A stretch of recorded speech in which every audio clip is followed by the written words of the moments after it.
The classroom was silent for a moment. Then, with a deep breath, the teen's voice broke through the quiet. "Actually, I think that's not quite right," he said softly but clearly. Instantly, laughter erupted. Heads turned, eyes narrowed. Whispers turned to mocking shouts. "Look at Mr. Know-it-all," someone sneered. Another added, "Who asked you anyway?" The teen's heart pounded. His palms felt sweaty. The room suddenly felt like a cage. He sat frozen, cheeks burning. His words, meant to help, had become a target. The classmates' laughter felt like sharp knives. "No one cares what you think," a voice spat from across the room. The teen looked down, trying to disappear into his seat. But the jeers didn't stop. They grew louder, meaner. He wanted to say something, to defend himself, but the words caught in his throat. Around him, the faces blurred into a wall of judgment and scorn. No one reached out. No one stood up. For the first time that day, he felt small, invisible, alone. Why was this happening? Why did speaking the truth bring such anger? The bell rang, but the moment didn't end. The whispers followed him into the hallway. He could still hear the laughter, still feel the eyes. Something inside him trembled. Fear, shame, maybe even doubt. But deep down, a small spark stayed alive. A spark that wouldn't let him stay silent forever. What would happen next? Would he give up? Or find a way to rise above the storm? The answer was waiting, just beyond the classroom door. The teen's name was Jaime. He was 15 years old, just like many others in his class. But Jaime was different in one important way. He cared deeply about what was right. Jaime wasn't loud or flashy. He didn't try to get attention. He was quiet, thoughtful, and often kept to himself. But inside, he carried a fire, a strong belief that speaking up mattered, even when it was hard. At home, Jaime lived with his mom. She worked long hours to make sure he had what he needed. Jaime knew that life wasn't easy for them, but his mom had taught him one thing over and over: always stand for what's true, no matter what. His school was old and strict. Teachers followed the rules carefully, and the halls echoed with routines. Many students kept their heads down, afraid to say too much. Some teachers seemed to look the other way when problems happened, thinking it wasn't their job to interfere. Jaime's school wasn't a place where voices were often heard, especially if those voices challenged the usual way of doing things. That's why Jaime's small act of speaking up in class was so brave. He had noticed something wrong in the lesson that day. The teacher had said something that didn't feel fair to Jaime, something that didn't match the facts or what Jaime believed in his heart. He raised his hand, took a breath, and spoke. He knew it might bring trouble. He knew his classmates might not like it. But Jaime's courage wasn't just about facts or rules. It was about fairness, about standing for what mattered. He wanted to show that it was okay to ask questions, to say when something felt wrong, to be brave even if others laughed. Jaime's hope was simple. Maybe, just maybe, speaking up could make things better, not just for him but for everyone. Little did he know, his courage that day would lead to something no one expected. After Jaime spoke up that day, the classroom felt colder. The laughter wasn't just a one-time thing. It followed him like a shadow, growing heavier with each passing day. At first it was small things: whispered jokes when he walked by, a paper airplane thrown in his direction, quiet snickers behind his back. "Hey Jaime, the teacher's pet," someone would whisper. Another voice would say, "Who needs you anyway?"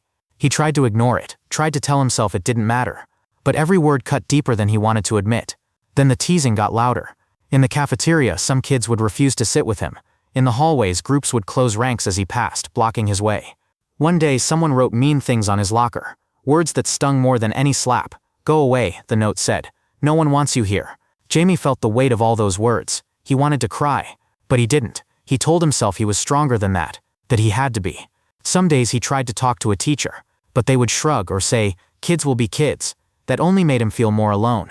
His classmates made fun of the way he spoke in class, called him names like snitch or weird. But Jaime didn't stop. He still raised his hand. He still spoke his mind. Even when his voice trembled and his hands shook.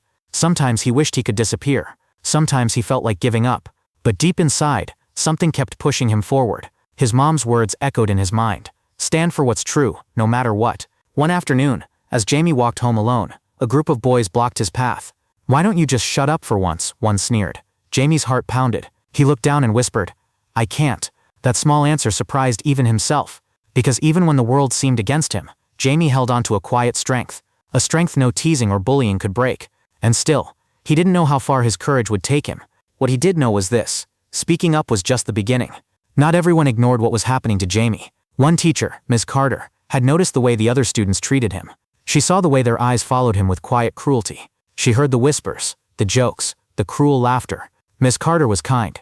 She cared about her students more than anyone else in the school. But she felt stuck. The school rules were strict, and the principal often said, "Handle it quietly. Don't make a fuss." So Miss Carter watched from the sidelines. She tried to protect Jaime in small ways, like sitting closer to him during class, or giving him extra help with his work. One day after class, Jaime stayed behind to talk to her.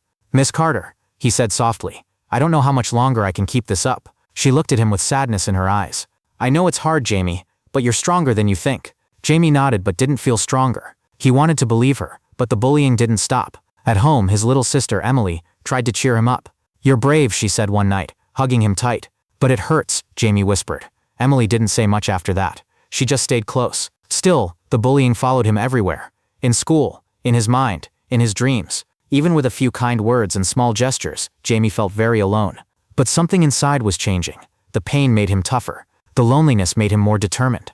He started to believe that maybe speaking up was the first step towards something bigger. That maybe, just maybe, things could get better. He didn't know how yet, but Jaime refused to give up. And sometimes, even the smallest bit of support can light the way through the darkest times. Days passed, the bullying didn't stop, but Jaime's spirit did not break. One morning, Jaime sat in his usual seat, the weight of the last weeks heavy on his shoulders. The lesson began as usual. The teacher spoke about history, laws, and fairness. When a question came up, Jaime raised his hand. His heart pounded. He knew what would happen next. The stares, the whispers, the laughter. But something inside him whispered louder, "Speak." When called on, Jaime took a deep breath. "I think the way the law was explained isn't quite right," he said, steady but soft. "It leaves out parts that affected people unfairly. We should learn about all of it." The room froze for a second. Then the bullying started. The jeers, the mocking voices, the cruel jokes. "Here we go again," someone muttered. "Why do you always have to ruin everything?" another said. The laughter grew louder, sharper. The room filled with scorn. Jaime felt every eye on him, the weight unbearable. His hands clenched tight, his breath shaky. Suddenly the door to the classroom opened. Everyone turned, surprised. A tall figure stepped inside. A woman, dressed simply, but with a presence that filled the room. It was a Supreme Court justice. No one had expected her. The class fell silent, shocked beyond words. Even the teacher looked stunned. The justice walked calmly to the front of the room. Her eyes scanned the students, then settled on Jaime. She gave a small warm smile, a smile full of understanding. The room was so quiet you could hear a pin drop. The justice said, "I've heard enough. Jaime, please tell us more." Jaime blinked in surprise. He hadn't expected this at all. Gathering his courage, he spoke again. "I just want us to learn the full story," he said, "so we can be fair, so we can understand, so we don't repeat the same mistakes." The justice nodded slowly, listening carefully. When Jaime finished, she stepped forward. "I admire your courage," she said softly, looking around the room. "Speaking truth, especially when it's difficult, is never easy." The students looked at each other, some confused, some thoughtful. The justice's presence changed the air. For the first time, the bullying felt wrong, not just to Jaime, but to everyone watching. No one laughed, no one jeered. The justice's words were like a quiet command. Respect him. Jaime's heart swelled with something new, hope. He had spoken up, and now, someone powerful had noticed, someone who understood. Without hesitation, the justice walked straight toward Jaime.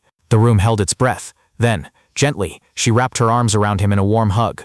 The classroom fell silent. The hug wasn't just a simple gesture. It was a powerful message, one that said, "You matter. Your voice matters." In that moment, Jaime felt a flood of relief and pride wash over him. The fear, the pain, the loneliness, it all began to fade. The justice pulled back slightly and looked Jaime in the eyes. "You showed bravery today," she said softly. "Speaking up when others want you to stay quiet takes real courage." Her voice was calm but full of strength. "This world needs more people like you, people who stand for truth, even when it's hard." The classmates watched, stunned. Some lowered their eyes, feeling the weight of their own actions. Others sat quietly, reflecting on what they had seen. No one spoke, no one laughed. The justice turned to the whole class. "Let this moment be a reminder," she said. "Respect and kindness are not just words. They are actions we choose every day." Jaime looked around the room, surprised by the sudden change. The same students who had mocked him before now looked thoughtful. Some even seemed sorry. The hug had broken through the walls of fear and cruelty. It showed that standing up for what's right doesn't go unnoticed. It showed that even a single voice can inspire change. Jaime's heart beat faster, not from fear, but from hope. For the first time in a long time, he felt seen, heard, and supported, and he knew this moment would stay with him forever. After the Supreme Court justice's visit, the classroom was different. The air felt lighter. The heavy weight of teasing and fear began to lift. The students who once laughed at Jaime no longer felt the same courage to bully him. The silent lesson from the justice had changed something deep inside them. Jaime noticed it almost immediately. When he raised his hand in class, fewer eyes rolled. Instead, some classmates looked at him with quiet respect or even curiosity. The teasing didn't completely disappear overnight. Old habits take time to break, but the cruel voices grew quieter, fading more with each passing day. Jaime felt something new growing inside him. Confidence. He stood taller. His voice was stronger. He wasn't just speaking up for himself anymore. He was speaking for others who felt afraid or unseen. Some students started to come to him with their own stories of feeling alone or bullied. Jaime listened. He encouraged them. He showed them they weren't alone. Miss Carter, the teacher who had quietly supported Jaime before, smiled more often now. She began holding class discussions about respect, kindness, and courage, things that had never felt safe to talk about before. The school itself began to change too. The principal announced new rules against bullying. There were clear consequences for cruelty, and students were invited to share their experiences in safe spaces. Counselors were made more available. Clubs promoting kindness and inclusion started popping up. Jaime's small act of courage had grown into something bigger than he ever imagined. It wasn't just about him anymore. It was about a whole community learning to be better. Every day Jaime walked into the classroom with hope. He knew there would still be challenges, but he also knew that change was possible, and that sometimes one brave voice can start a wave that moves far beyond the classroom walls. Looking back, Jaime couldn't believe how far he had come. From the fear that once filled his days and nights, he had found courage, a courage that grew stronger with every word he spoke. He learned that speaking up wasn't easy. Sometimes it meant facing anger, loneliness, and pain. But he also discovered something more powerful. The truth has a way of shining through, especially when you refuse to stay silent. Jaime realized he was never truly alone. Even when it seemed like no one cared, there were quiet heroes around him, teachers like Miss Carter, his sister Emily, and most surprisingly, a Supreme Court justice who showed him that bravery matters. Support can come from places you never expect. And sometimes all it takes is one person to believe in you to change everything. Jaime hopes his story will inspire others who feel scared to speak up. If you see someone being bullied, don't look away. Stand beside them. If you feel afraid to raise your voice, remember that your courage can light the way for others. Change starts with a single step, and sometimes that step is simply saying, "This isn't right." So be brave, be kind, and never forget, the world needs your voice. If Jaime's story moved you, please take a moment to like this video and subscribe for more inspiring stories. We'd love to hear from you. Share your own experiences or thoughts about bullying and courage in the comments below. Have you ever stood up for yourself or someone else? How did it feel? Your story might be the hope someone else needs to hear. Don't forget to share this video with friends and family to help spread awareness and remind everyone that bravery and kindness can change lives. Together we can build a world where everyone feels safe to speak up.